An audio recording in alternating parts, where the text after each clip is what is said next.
안녕하십니까. 저는 이제 70 먹은 할머니입니다. 제 기구한 인생에 대해 넋두리를 하고 싶었는데 이렇게 사연을 올리는 채널이 있다니 참으로 좋네요. 며느리들이 열심히 보고 있길래 저도 부탁을 해서 사연을 올려봅니다.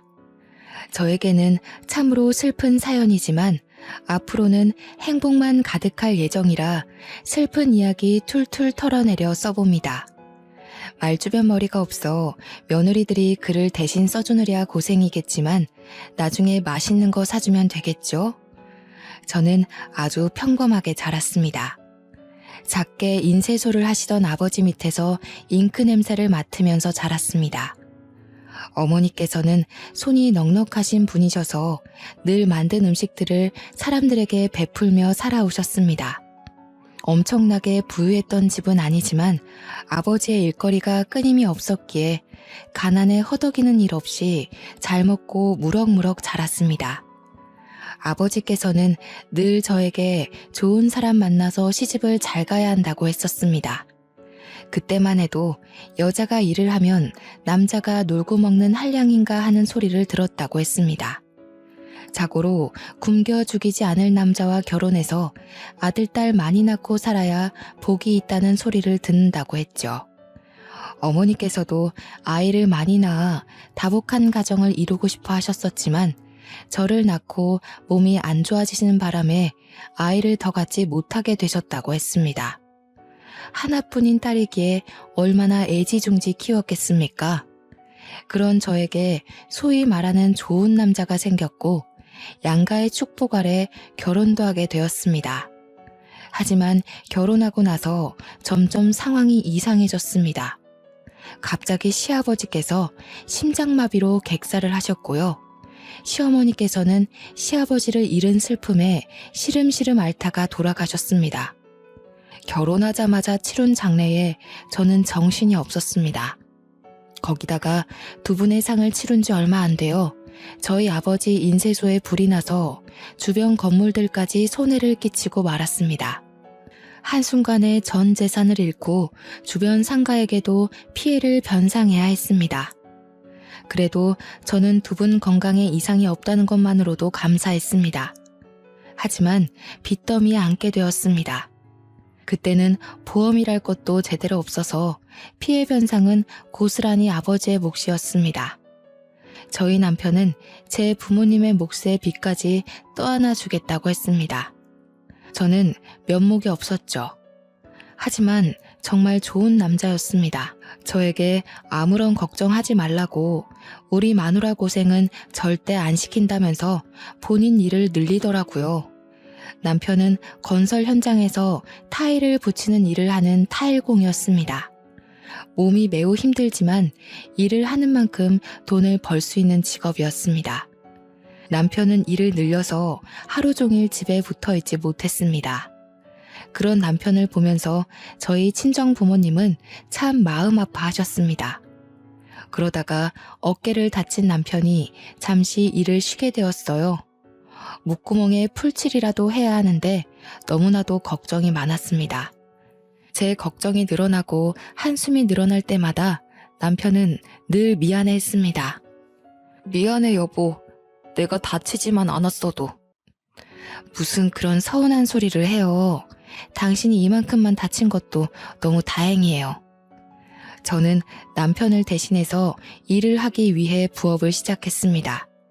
친정 부모님께서도 부업을 하는 저를 보고 같이 도와주시기 시작했어요. 그렇게 소일거리를 하며 한 푼 두 푼 모아 빚을 갚고 남편의 어깨도 회복되어 다시 일을 시작했습니다.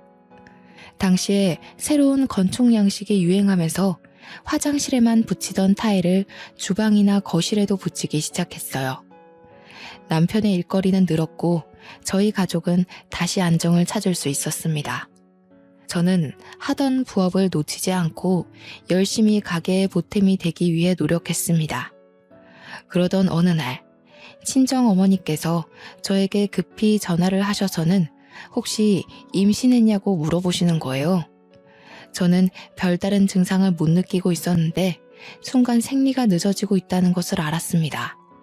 그래서 왜 그러느냐 여쭈어 봤더니 글쎄 친정어머니 꿈에 황금거위가 날아와서 황금알 하나를 품에 쏙 안기고 사라졌다는 거예요. 내가 태몽을 꾼 게 확실하지? 아직 몰라요. 생리가 좀 늦어지긴 하는데. 어머 얘, 그럼 임신이 맞나 보다. 근데 내가 이게 태몽인지 아닌지 조금 헷갈렸던 부분이 있는데. 꿈 끝이 별로 안 좋았어요? 아니 글쎄, 내가 알을 잘 품고 가다가 돌부리에 넘어져서 알을 깨트렸지 뭐야? 근데 노른자가 2개나 있더라고. 터지긴 했지만 그래도 괜찮겠지?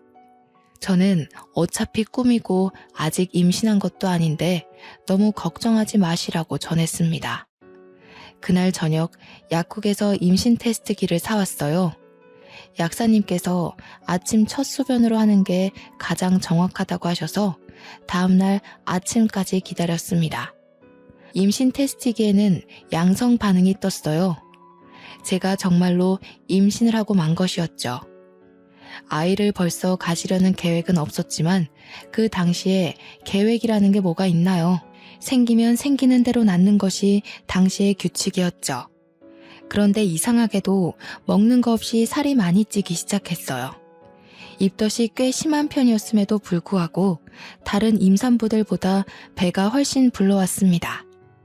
그 당시에는 조산원이라는 곳에서 애를 낳는 것이 대부분이었습니다. 돈이나 좀 있거나 아니면 고위험군 산모일 경우에나 병원에서 애를 낳았죠. 산파가 아이를 받는 전문 조사원에 다니고 있었으니 요즘 말하는 초음파니 뭐니 그런 검사는 없었습니다. 남편은 그냥 남들보다 아이가 큰가 보다 했지만 저는 뭔가 불안했어요. 고작 임신 4개월일 뿐인데 다른 임산부들 7개월쯤 되는 배를 가지고 있었거든요. 저는 남편이 일이 바빠 혼자 병원으로 향하고 있었습니다. 평소와 다를 거 없이 버스 정류장에서 버스가 언제 오나 목 빠지게 기다리고 있는데 뒤에서 누군가가 저를 불렀습니다.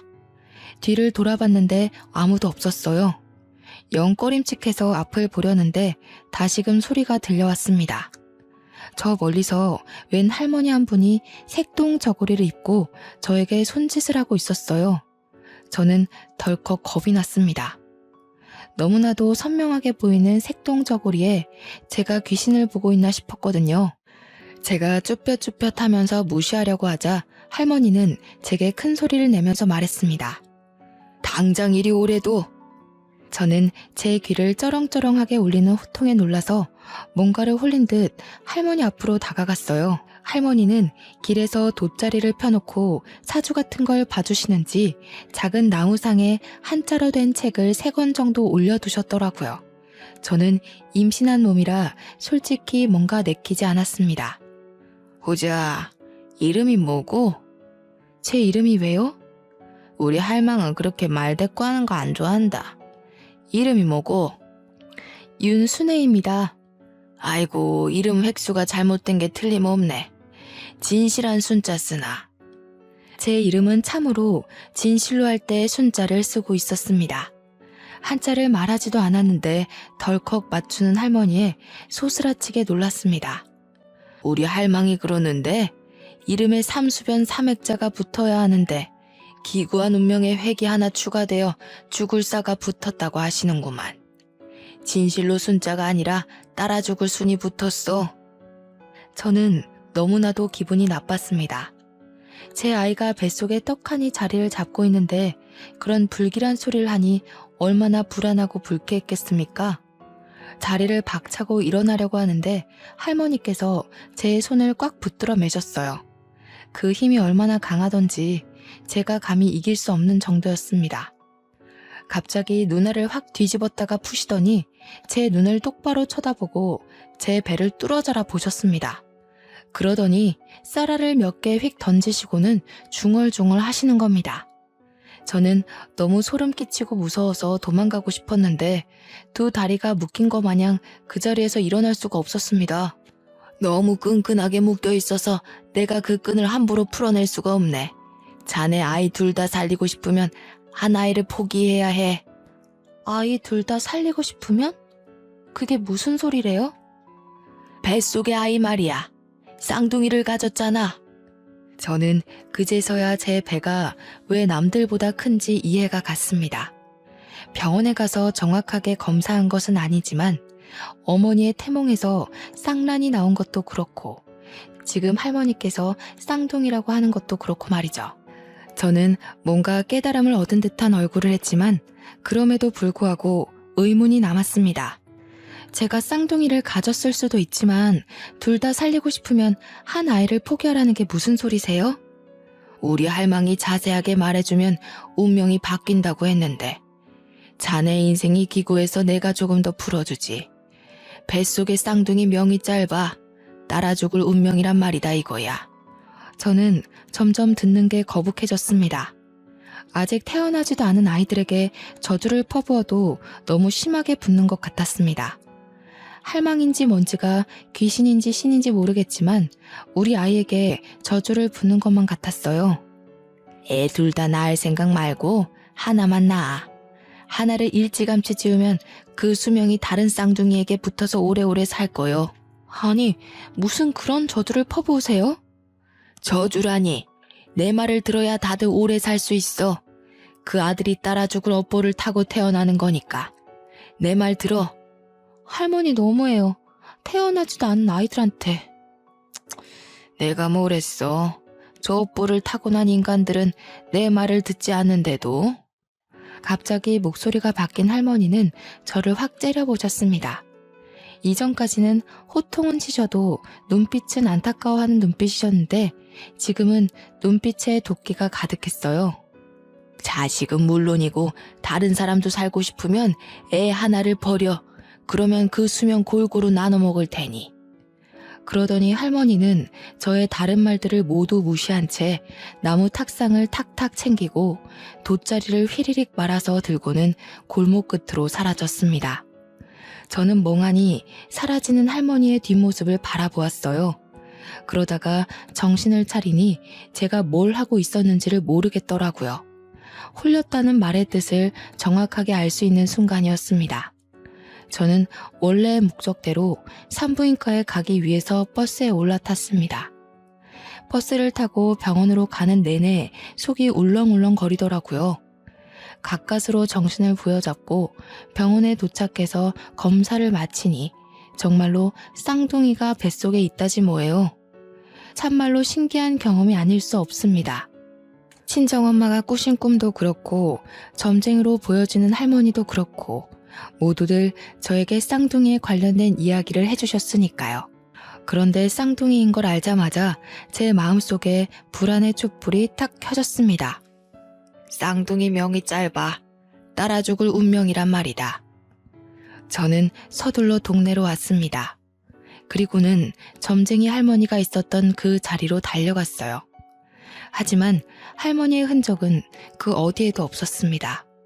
저는 지푸라기라도 잡는 심정으로 할머니를 아는 사람들을 찾기 시작했어요.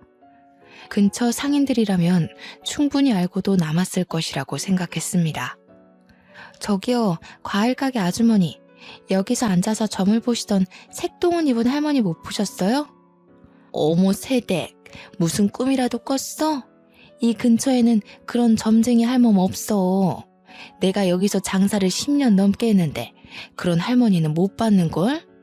아까 한 2시간 전만 해도 있었는데 참말로 못 보셨어요? 색동옷을 입었으면 눈에 딱 띄었을 텐데 난 못 봤어. 여기서 색동옷 입고 앉아 있었다가는 미친 사람으로 오해받기 딱 쉽지. 나도 그런 할머니는 본 적이 있는데 새댁이 잘못 본 거 아냐? 저짝 골목 끝으로 가면 무당집이 하나 있긴 한디. 근데 뱃속에 애도 있으면서 귀신이라도 붙어오면 어떡해? 저는 마지막 상인분의 말씀을 기억해두고 골목 끝에 있는 무당집을 찾아갔습니다.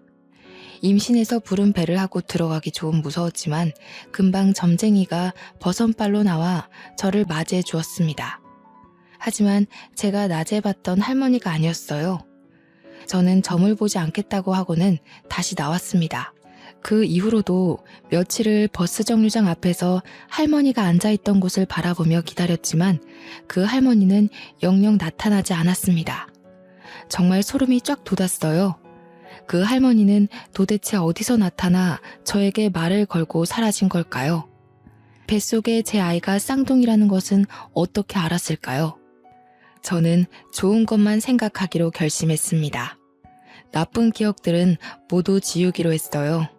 그저 제가 아이들을 더욱 잘 살피고 위험하지 않게만 키우면 될 것이라고 생각했습니다. 시간이 흐르고 흘러 조산원에서 저는 쌍둥이를 낳았습니다. 꼬박 20시간이 넘는 진통 끝에 자연분만을 했고 둘째 아이가 조금 늦게 나오는 바람에 덜컥 겁을 먹었지만 능숙하신 조산사가 아이를 잘 꺼내주었습니다. 둘 다 일란성 쌍둥이로 아들이었는데 너무너무 예쁘고 귀여웠습니다. 남편은 타일 일로 바쁜 와중에도 아이들을 보느랴 시간 가는 줄 몰랐습니다. 더군다나 제가 난산이었기 때문에 제 몸까지 살펴주느라 정말 고생이 많았어요. 처음 출산이다 보니 모르는 게 너무나도 많았습니다. 우리 아이가 왜 우는지 이유조차 모르면서 그저 끌어안고 달래기 바빴습니다. 친정 어머니께서 도와주지 않으셨다면 정말 하루가 어떻게 흘러가는지도 모르는 채 살았을 거예요.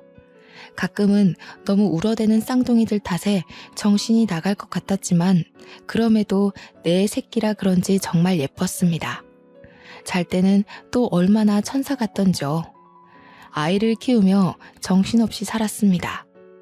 너무 정신이 없어서 저희 친정아버지께서 암에 걸렸다는 사실도 모를 정도로 말이죠. 저희 쌍둥이가 돌이 채 되기도 전에 친정아버지는 암이 급격하게 번져서 돌아가시고 말았습니다. 수술이건 항암이건 손을 쓸 사이도 없이 그렇게 갑자기 말이에요. 아버지는 우리 아이들이 밥을 얼마나 잘 먹는지, 걸음마를 언제 뗐는지 엄마 아빠 하고 부르는 것도 모른 채 돌아가셨습니다. 저희 친정 어머니께서는 결국 외로움을 견디지 못하시고 저희와 합가를 하게 되었습니다. 합가를 하는 동안 아이들을 얼마나 극진히 보살펴 주셨는지 몰라요. 하지만 아이들의 웃음소리가 끊이지 않고 들려도 마음 한구석에 깊이 자리 잡은 외로움은 어떻게 채울 수가 없었습니다. 아이들이 커가는 속도가 참 빠르잖아요. 저희 어머니의 늙는 속도도 참 빨랐습니다. 어느 날부턴가 멍하니 창밖을 보면서 제게 말씀하셨어요. 나는 섬에 가서 살고 싶었어. 바다도 보고 산도 보면서 공기 맑은 곳에서 네 아버지와 그렇게 늙어가고 싶었지. 매일 아침마다 저에게 똑같은 소리를 반복하셨어요. 저는 그것이 아버지를 그리워하는 마음인 줄 알았는데 아니었습니다. 가끔은 요리를 하시다가 냄비를 태워 먹기도 하고 어느 날은 집이 몇 호였는지를 헤매기도 하셨지만 저는 별 대수롭지 않게 생각했습니다. 그러다가 아이들이 어린이집에 갈 나이가 되었고 남편은 타일 시공을 직접 하지는 않지만 현장에 계속 나가 있느라 바쁜 와중이었죠. 저는 친구들과 약속이 있어 어머니께 아이들을 하원시켜달라 말씀을 드렸습니다. 어머니는 4시까지 꼭 데리러 가겠다고 하셨지만 저는 친구들을 만나다가 어린이집에서 전화가 걸려와 황급히 집으로 가야 했어요. 어머니, 쌍둥이들 하원 시간이 넘었는데도 안 오셔서요. 그때는 이미 저녁 6시를 넘긴 시간이었습니다. 저는 놀래서 어린이집으로 달려갔고 아이들을 하원시켰습니다. 어머니께 무슨 일이 일어난 건가 싶어서 전화를 걸어보았지만 받지 않으셨어요. 놀란 마음을 부여잡고 집으로 가니 어머니께서 또 멍하니 창밖을 바라보고 계셨습니다. 엄마, 왔니? 그 아이들은 누구니? 저는 소스라치게 놀랐습니다. 어머니는 치매가 오신 거였어요. 그동안 수많은 증상이 있었음에도 불구하고 저는 제가 사는 게 바빠서 그걸 알아차리지 못한 것이었어요. 부랴부랴 어머니를 모시고 병원에 갔더니 이미 치매 증상이 꽤 오랜 시간 있었으며 진행이 된 터라 약으로 조절하기 힘들다고 했습니다. 저는 한동안 눈물로 밤을 지새워야 했습니다. 결국 어머니는 중증 치매 환자라는 검사 결과를 받게 되었고 아이들과 함께 살면서 위험한 일이 반복되어 결국 요양원으로 모시게 되었습니다. 어린이가 되어버린 어머니께서는 요양원에 들어가지 않겠다고 난리를 치셨지만 어쩔 수 없었습니다. 그런데 요양원에 들어가 외로움에 시름시름 앓던 어머니께서는 6개월 만에 자다가 돌아가셨습니다. 저는 너무 놀라서 요양원에 찾아가 혹시 제대로 잘 보살피지 않은 건 아닌지 확인해 보았지만 병원에서도 자연사로 결론 짓더라고요. 그때가 겨우 우리 아들들이 5살일 때였습니다. 저는 결혼부터 지금까지 시부모님, 친정부모님 4분을 모두 보내드려야만 했습니다. 문득 버스 정류장에서 우연히 만났던 할머니의 말이 떠오르더라고요. 자식들은 물론이고 다른 사람도 살고 싶으면 애 하나를 버려. 그러면 그 수명 골고루 나눠 먹을 테니. 소름이 끼쳤습니다. 정말 제 이름의 획순 하나로 이런 일이 벌어진 건가 싶었고요. 우리 아들들이 무탈하게 살 수 있는 방법이 무엇이 있을까 고민하게 되었습니다. 하지만 별다른 수가 없었죠. 병이 있는 것도 아니고 누군가가 우리 아이들을 위협하는 것도 아니었습니다. 남편은 매일같이 고민하는 저의 손을 꼭 잡아주며 말했습니다. 당신이 그 할머니에게 무슨 말을 들었던 너무 걱정하지 마. 아직 아무런 일도 일어나지 않았고 사실 우리 부모님이건 장인어른 장모님이건 하늘나라에서 부른 것일 수도 있는데 당신이 너무 그 할머니 말에 신경 쓰고 있는 건 아닐까 싶어. 나도 지워버리려고 노력 중인데 그게 잘 안 되네요. 우리 아이들 우리 손으로 지켜내면 되지. 우리가 더 보살피고 더 아껴주면 위험한 일 없을 거야. 남편은 저를 꼭 안아주며 말해주었습니다. 저는 불안함을 조금 내려놓기로 했어요. 그 뒤로 우리 아들들이 초등학교에 입학해서 체육대회를 할 때도 위험한 일이 생기지 않도록 담임 선생님께 신신당부를 했고요. 학교에서 친구들과 싸움이 나면 불이 나게 달려갔습니다.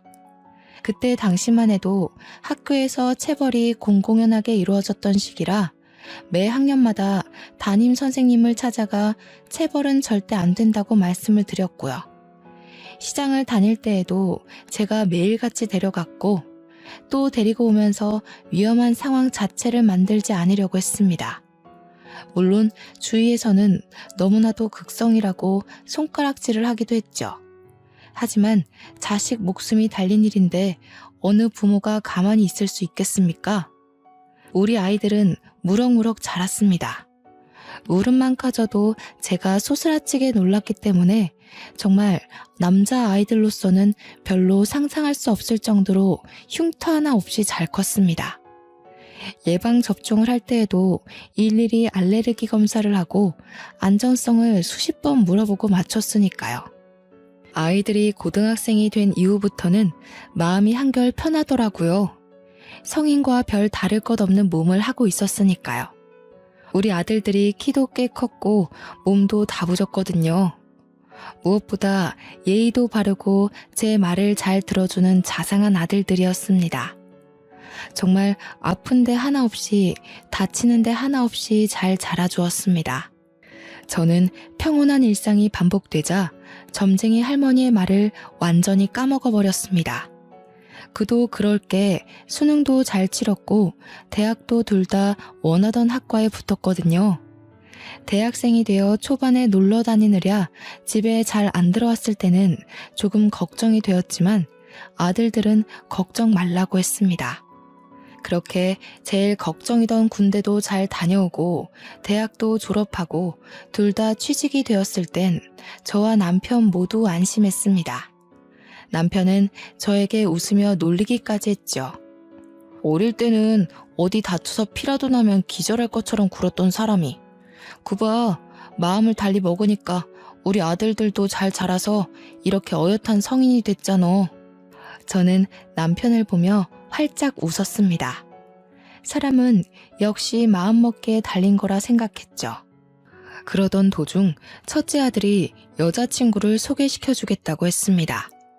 아들들 모두 34살이니 결혼 정년기라고 생각은 했지만 저렇게 이야기를 하니 속이 시끌시끌한 건 어쩔 수 없더군요. 첫째가 피아노를 전공했다던 여자를 데리고 왔고 늘씬늘씬하고 예쁜 것이 한눈에 마음에 들었습니다.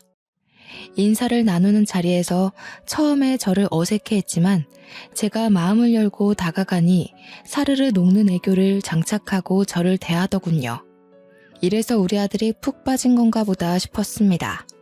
양가가 인사를 드릴 때도 참 화기애애했습니다. 결혼식 분위기도 참 좋았고 결혼하고 나서는 더욱 좋았습니다. 우리 아들이 살가운 성격은 아니었는데 며느리가 오고 나서부터 참 저를 이모저모 많이 챙기더군요. 며느리가 시켜서 하는 일이라도 참 고마웠습니다. 첫째 며느리가 결혼 4개월 만에 임신했다고 했을 때 저와 남편은 초음파 사진을 들고 눈물을 흘리기도 했으니까요. 첫째 며느리의 임신 경사와 더불어 둘째 아들도 결혼하겠다고 했습니다. 미술 선생님으로 재직 중인 여자라고 했습니다. 둘째 며느리는 참 조용조용하면서도 진득하니부터 일을 할 줄 아는 아이였습니다. 큰 며느리처럼 살갑게 붙어서 이런저런 이야기를 나누거나 하진 않았지만 늘 제 옆에서 조용히 제가 하는 일을 거들었죠. 그 야무진 손이 얼마나 예뻐 보였는지 모릅니다. 첫째 며느리는 출산 후에도 피아노를 계속했고 연주회에 우리 가족 모두를 초대하기도 했습니다. 강렬한 드레스를 입고 피아노를 연주하는 큰 며느리는 참 다른 사람 같아 보였습니다. 정말 멋있고 대단하더라고요. 그 이후에도 제가 연주회 가는 것을 좋아하니 무슨 일이 있으면 연주회 티켓을 주었습니다. 며느리 친구들의 공연을 같이 보러 가기도 했고요. 둘째 며느리는 학교에서 미술 선생님으로 일을 하면서도 자기 전시회라는 것을 열더라고요. 미술이라는 걸 하나도 모르는 제가 봐도 그림이 너무 아름다웠습니다. 제가 멍하니 둘째 며느리의 작품을 보고 있자 며느리가 저를 위해 그림을 그려주기도 했네요. 그걸 보고 첫째 며느리도 둘째 며느리에게 작품을 사기도 했고요. 둘째 며느리는 돈 받고 팔 수 없다고 그냥 드리겠다고 둘이 티격태격하다가 정말 싸움이 나기도 했네요. 가운데서 중재하느라 제가 얼마나 진땀을 뺐는지 모릅니다. 첫째 며느리가 출산하고 얼마 지나지 않아 둘째 며느리도 임신을 했고 첫째 며느리가 둘째도 가졌다는 소식을 전해왔습니다.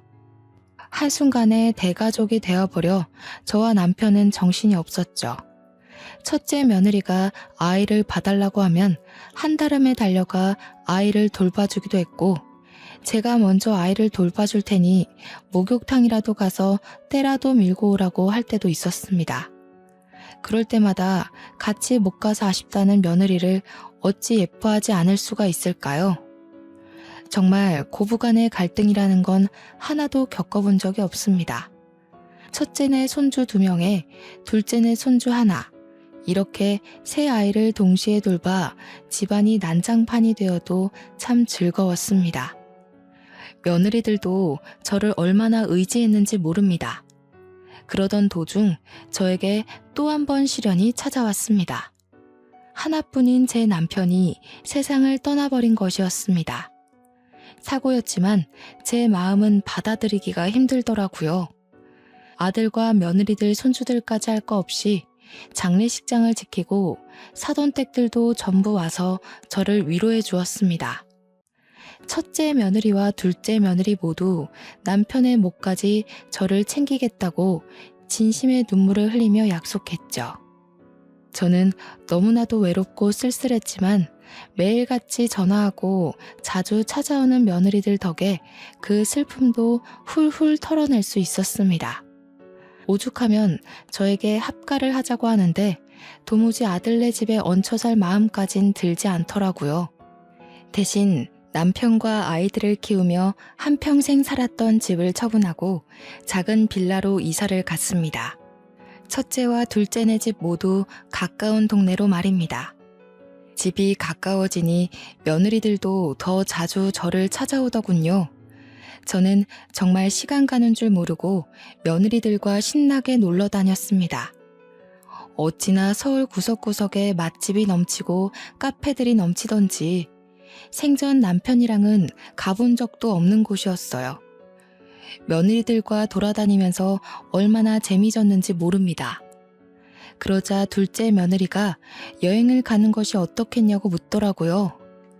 생각해보니 남편이 살아있을 때 전부 다 같이 가족여행을 떠나본 적이 없었던 거예요.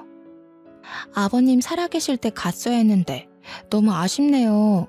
그래도 이번 여행에서 우리 재밌게 놀다가 와요, 어머님. 맞아요. 제가 고기 하나는 진짜 잘 굽거든요. 형님, 고기는 제가 구울 테니까 집게 탐내지 마세요. 며느리들은 제가 좋다고 하니 바로 강원도에 있는 펜션을 예약하더라고요. 고기도 구워 먹고 물놀이도 할 수 있다면서 아주 좋아했어요. 사는 게 바빠 아들들 데리고 좋은 곳으로 여행을 떠나본 적 없어서 참 미안하면서도 설레더군요.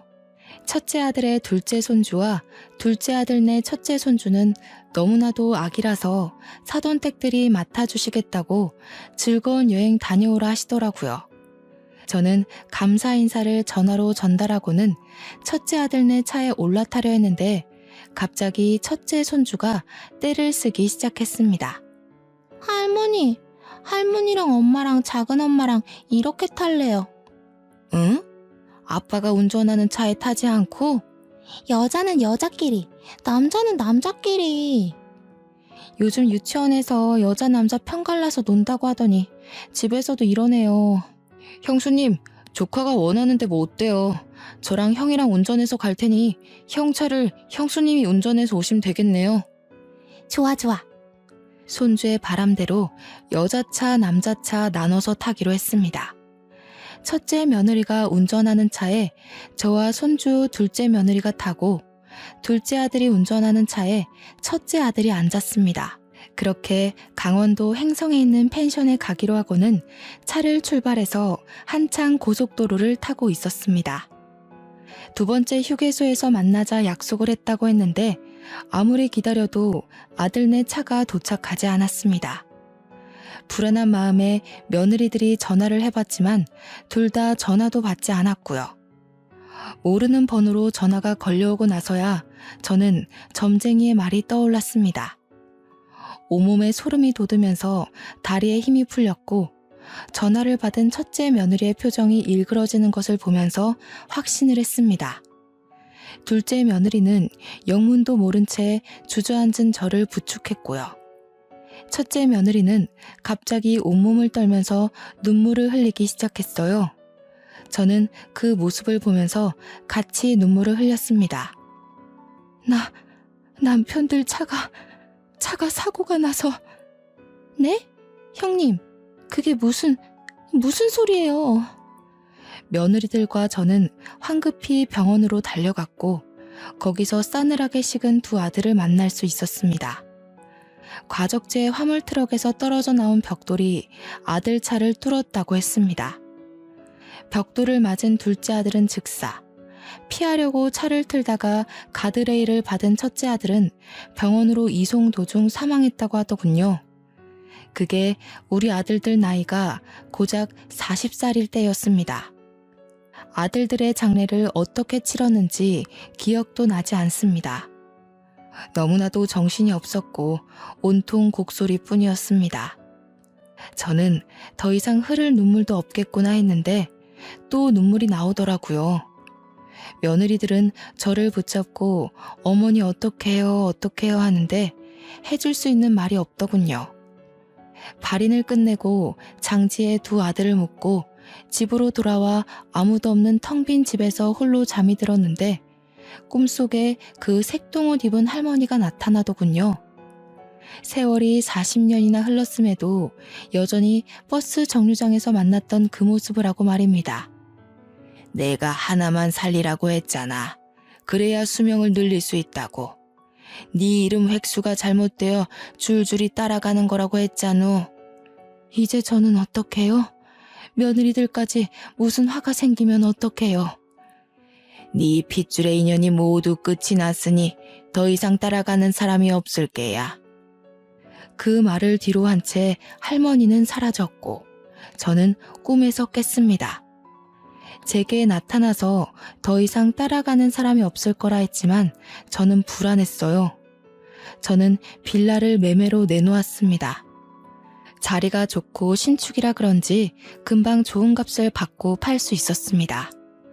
남편과 살았던 집을 팔고 남았던 돈과 빌라 매매값을 합치니 수중에 4억 정도 생기더라고요. 저는 며느리들을 불렀습니다. 그리고 각각 2억씩 나눠주었죠. 며느리들은 절대 받지 못한다며 한사코 거절했지만 제가 큰 소리를 내니 마지못해 받았습니다. 나는 이제 바다도 보고 산도 볼 수 있는 섬으로 떠날게야. 우리 어머니의 소원이셨지. 이제 나는 신경 쓰지 말고 우리 며느리들 각자의 삶을 찾아가도록 해. 아직 나이도 젊은데 새 출발해야지. 며느리들은 저를 붙잡고 엉엉 울었습니다. 절대 못 보낸다고 평생 같이 살자고 하는 걸 매몰차게 밀어내고는 무작정 제주도로 떠났습니다.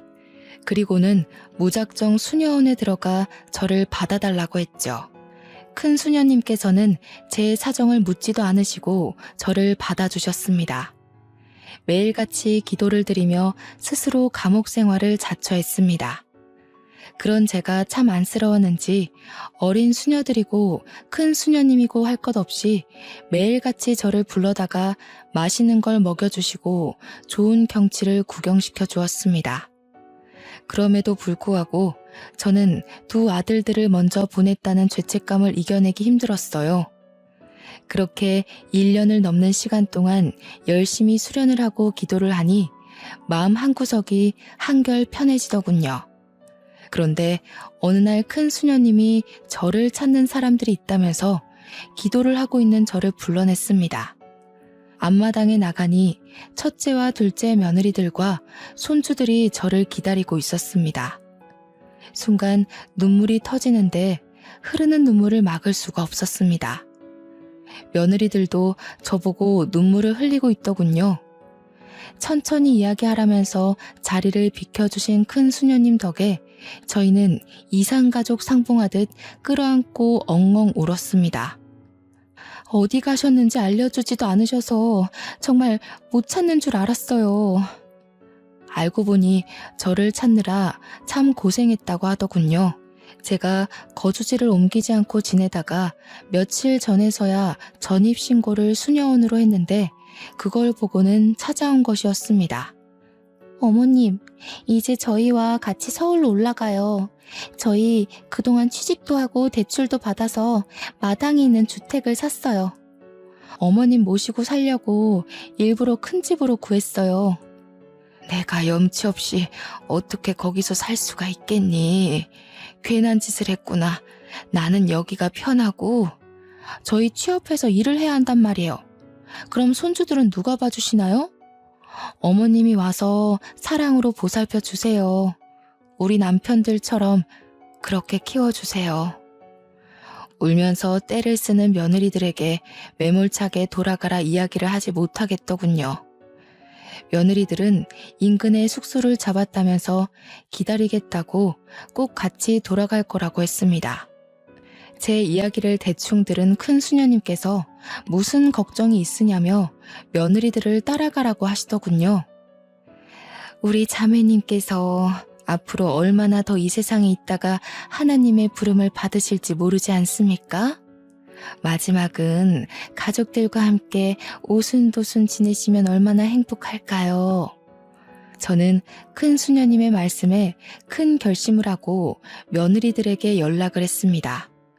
내가 너희들에게 큰 짐이 될지는 모르지만 나 또한 내 가족과 함께 지내고 싶어 못 이기는 척 따라가마. 하지만 이거 하나만 약속해다오. 언제라도 좋은 사람이 나타나면 뒤도 돌아보지 않고 떠나는 게야. 어머님, 꼭 약속할게요. 하지만 어머님도 저희가 좋은 사람을 만날 때까지 절대로 만남을 강요하지 마셔요. 저희가 절대 죄책감이나 마음의 응어리 같은 게 남아서 이러는 거 아닌 거 아시죠? 정말 어머님과 함께 할 때 너무 행복했고 그 행복이 그리워서 모시고 살겠다고 결심한 거였어요.